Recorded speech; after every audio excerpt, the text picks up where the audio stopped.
president's push for new voting legislation is likely over after two Democratic senators said they will not support getting rid of the Senate filibuster.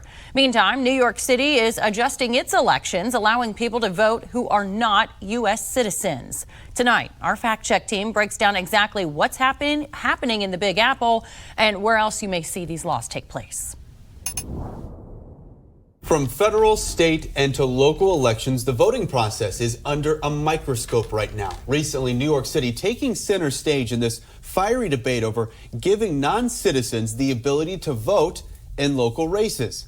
So tonight, the fact check team joining me here are investigative producers Janae and John. And John, we first start with you with a deeper look into what exactly this new law offers some of these residents. Well, the New York City Council specifically points out this would allow green card holders and those with work visas to vote, people who are here legally. I want to make something clear here.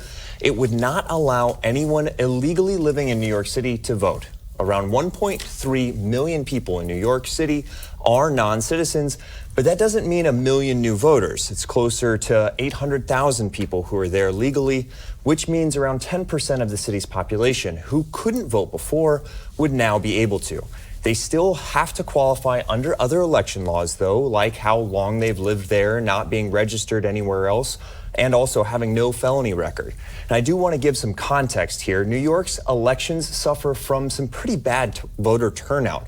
Less than a quarter of the city's voters showed up for the mayor's race last year, the lowest voter turnout of America's top 5 largest cities.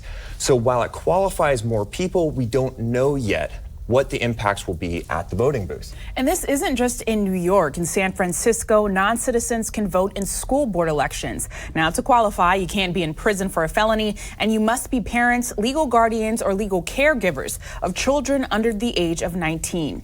In 2 cities in Vermont, non-citizens can vote in local elections if they are in the U.S. legally. Maryland has more than 10 cities with similar laws. Now, these measures have faced several lawsuits challenging their constitutionality. In Georgia, lawmakers are considering a resolution to update their constitution so that only U.S. citizens can vote in elections there.